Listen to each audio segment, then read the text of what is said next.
Well, to debate this, I'm joined now from New Delhi by Abhimanyu Kohar. He's the spokesman for the National Farmers Federation in India. And also in New Delhi, we have Raman Malik. He's a spokesman for the ruling Bharata Janata Party, or BJP. Gentlemen, thank you very much for joining us. Raman Malik, let me begin with you. Farmers are protesting. We've seen clashes on the streets, on the outskirts of New Delhi. Is the farmers' protest justified?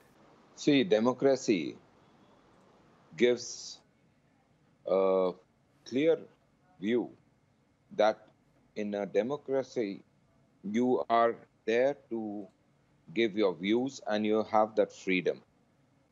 Now, the agrarian community in India are basically facing a big crisis, and that is not because they are not able to get good rates and other things, but it is because their education level is quite low.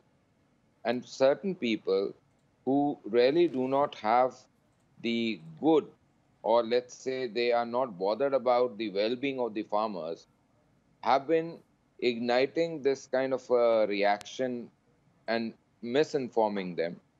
Whereas the fact of the matter remains, when they speak to the people in office and they sit down and talk to them, they are really satisfied. So there's a handful of people who are trying to act on a particular matter. But there's whatever has happened in this country, in the agrarian society, and the kind of reforms that have happened have never happened in the last 70 years of independence. We have been able to start addressing the basic premise of their issues.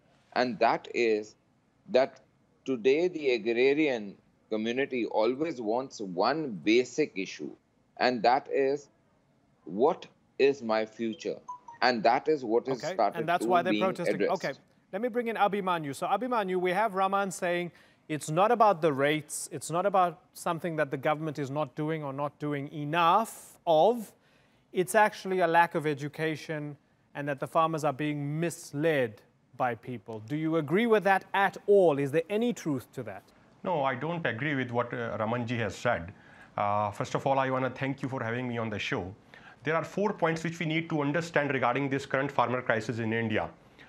From last 30 to 40 years, input cost of every crop has increased at a very high rate. And on the other hand, minimum support price received by the farmer for their crops has increased at a very slow rate. So there is a massive difference between input cost that a farmer is putting in and in the MSP that a farmer is receiving for his crops. So when input cost is much more than support price, naturally there will be a crisis, and that's what we are witnessing today in the agriculture sector of India. Second point is that before 2014 elections, PM candidate Mr. Narendra Modi ji promised to the farmers of the nation that once he will be in power, he will implement Swaminathan Commission report. This is basically a national commission formed on the farmer in 2004 by that NDA government at that point of time, and his chairman was MS Swaminathan, Dr. MS Swaminathan, and under his name, that commission is famously known as Swaminathan Commission among farmer community. That commission suggested that MSP should be 50% more than the comprehensive input cost. That is important. Input cost should be comprehensive. That is known as C2. C2 should include expenditure on pesticide, on seeds, on fertilizer, family labor, and rent on the land of cultivation. So MSP should be C2 plus 50% more.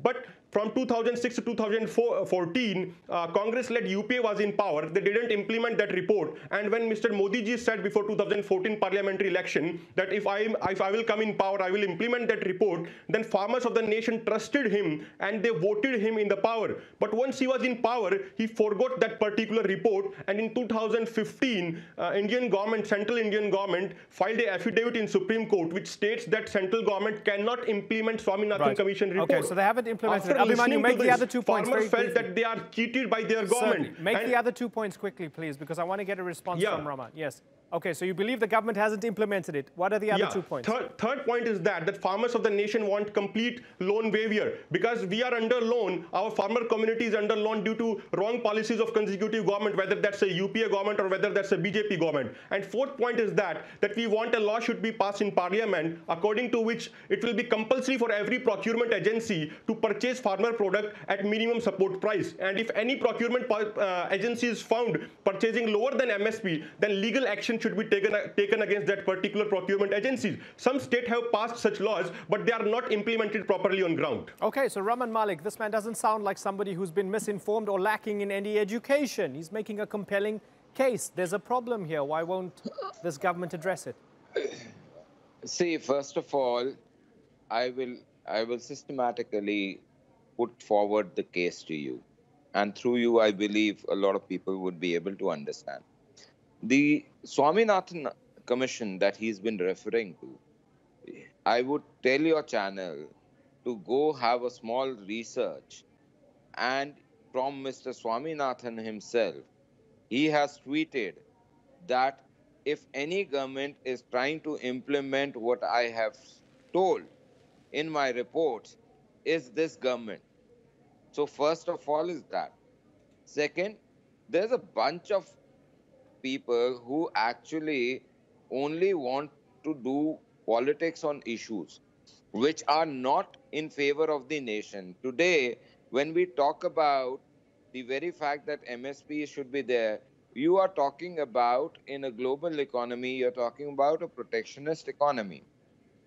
And when you're talking about a protectionist economy and you have started to talk about all farm produce to be accumulated and bought by the agencies at an X price, then you are starting to talk socialism. You are not talking a free democracy where you have the markets also fluctuating with the demand and supply. But at the same time, we have always stated that we are with the farmers. We have given them crop insurances. We have brought healthcare reforms, the biggest healthcare reform that could be brought by any country in the world. We have brought that over. So we are addressing their issues. See, what are the issues? There could be education, could be one issue. Raman, health could be another. But Raman, so we are doing that. But honestly, we are getting in the soil health card, which is basically giving them a track of what their soil quality is. So this is it. They don't consider it enough. When you have, hold on, let me ask the question. Let me ask the question. When you have half a million, you have 500,000 farmers in debt. Many of them involved. They're indebted, right? They're in a debt trap. 500,000. You have, 500,000 protesters. Let me get this right. 500,000 protesters. Sorry. Hold on. Let me finish it. No. 500,000 protesters. The figure is wrong. More than half of the farmers are indebted. Many of them involved in debt trap. They are indebted not because of their farming. They are indebted because what has happened is they have started. Can I finish the question? The aspirations have improved. Can I finish the question? 300,000 farmers have committed suicide, according to records, since the mid-90s, right? I'm just adding these to it. Clearly, there's a problem. What I'm saying is that clearly there's a problem. If you keep on saying what we're doing is enough, I don't understand why they don't respect it. They must be miseducated. Don't you think the farmers are going to be very angry to hear that? There are two things. There are two things. Those farmers who are basically farming and they are concentrating on their farming have issues, but they are ready to solve those issues, sitting down and understanding all issues, what can come up and how the government is helping them. There are a bunch of people who want to pick out these innocent farmers out of the field, bring them on the roads. There may be 10, 20,000 people who have been brought on the road. But these 10, 20,000 farmers are not the ones which, can project the entirety of this issue. The point is very clear that we have a system. We had a system which was there. Now, this system had benefited certain people, had benefited certain things. Now, the system is not benefiting them. And those people whose very existence was on these systems are now out on the street. So suddenly democracy is going to be on fire, democracy is going to be on danger. Okay, this is a good Sometime, point. Okay, let me so pose this to Abhimanyu. try and understand. That is what it is. Okay, so let me pose this It to is not Abhimanyu. an agrarian crisis. Certainly, some people benefited in the past and then they're not benefiting anymore. And if we look at it holistically, it's a big country, and I mean, a farmer is not necessarily one monolithic thing. So just like no two businessmen are the same, no two farmers are the same. Some of them are landowners, some of them are not, and so forth. Are you willing to concede that Raman might be right, that some of this is a little bit more complex than we imagine it to be? Well, first of all, I want to clarify that on 8th of July, Mr. M.S. Swaminathan, he tweeted that the suggestions are not implemented as Dr. Swaminathan suggested to central government in 2006. So he clarified that his suggestions are not implemented properly. Second thing is that if Mr. Malik has studied the complete Swaminathan Commission report, it is clearly mentioned that input cost which should be taken under consideration, it should be C2. The current government has given 50% more on A2 plus FL input cost. That is not C2, first of all. Second thing is that as you said that more than 3 lakh farmers have committed suicide in last 20 years, we need to understand that why these farmers are committing suicide. The main cause of farmers committing suicide is that they are, they are under debt, they are under massive loan. And we need to understand now that why they are under loan.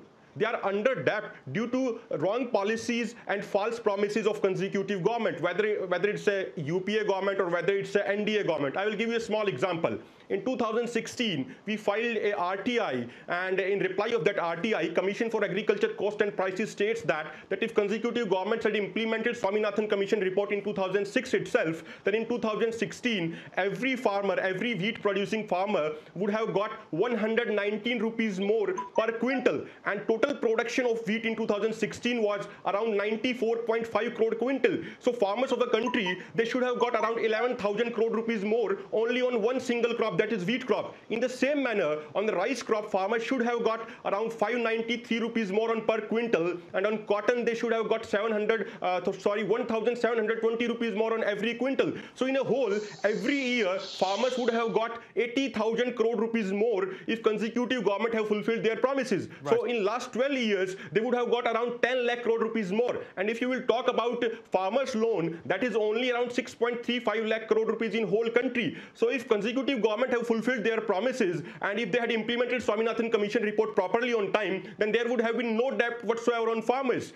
So this is due to wrong policies of all the government, whether it's a UP or whether it's a NDA. And I want to make another important point. It's not about just political party. Whole state institutions in India, they are basically anti-farmer. Whether it's a bureaucracy, whether it's a implementing agency, whether it's a procurement agency, or whether it's a politician, their behavior towards farmers is not good. And that behavior needs to be changed. So when we will change that behavior, then only we can rescue the farmer community. Raman Malik.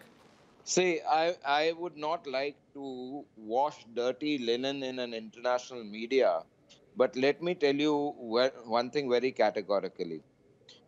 We have an economy where the farmer is not taxed a single rupee. We have an economy where we give subsidies on the pesticides, on the other things utilized, on the seeds. We have given the biggest healthcare scheme where 5 lakh rupees is given as an insurance cover to any and every person who's below the poverty line. Now, the point comes about the farmers and the farm produce. Now, today, if you start taking the very fact that the gentleman over here, he's never been able to, in this entire debate, state that Mr. Swaminathan has not said this, that this is the government which is implementing he has started implementing my recommendation. Further to that, the report was there in 2006. Now, from 2006 to 2016, 2018 is a good over a decade. Over a decade, things change, and you need to come up with newer things. So you need to have more crop per drop. You need to have a better crop per acreage. You have to have newer kind of infrastructure created.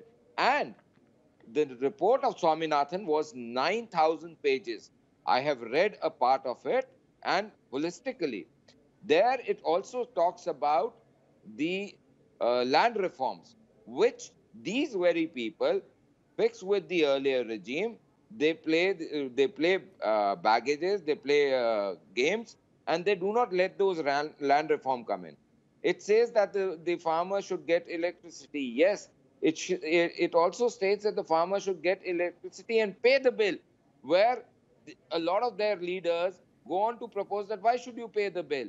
Okay. So these kind of things cannot happen, because this is just a bunch of people who like to become part of the disruptive forces. But the commitment of this government towards the farmer is such that we are coming up, whether it is giving them high quality seeds and procuring newer technologies, or doing genetic modification. Another thing, we are doing that. Mr. We are Malik, giving we are giving soil health card. We are giving irrigation. Understood. Proper And you mentioned it the before. light is increased. Certainly. So, okay. So they have. We're out of time, but I'd love to have both of you back on the program in the near future. For the moment, I'd like to thank both of you, Abhimanyu Kohar and Raman Malik. Thanks for joining us on the Newsmakers.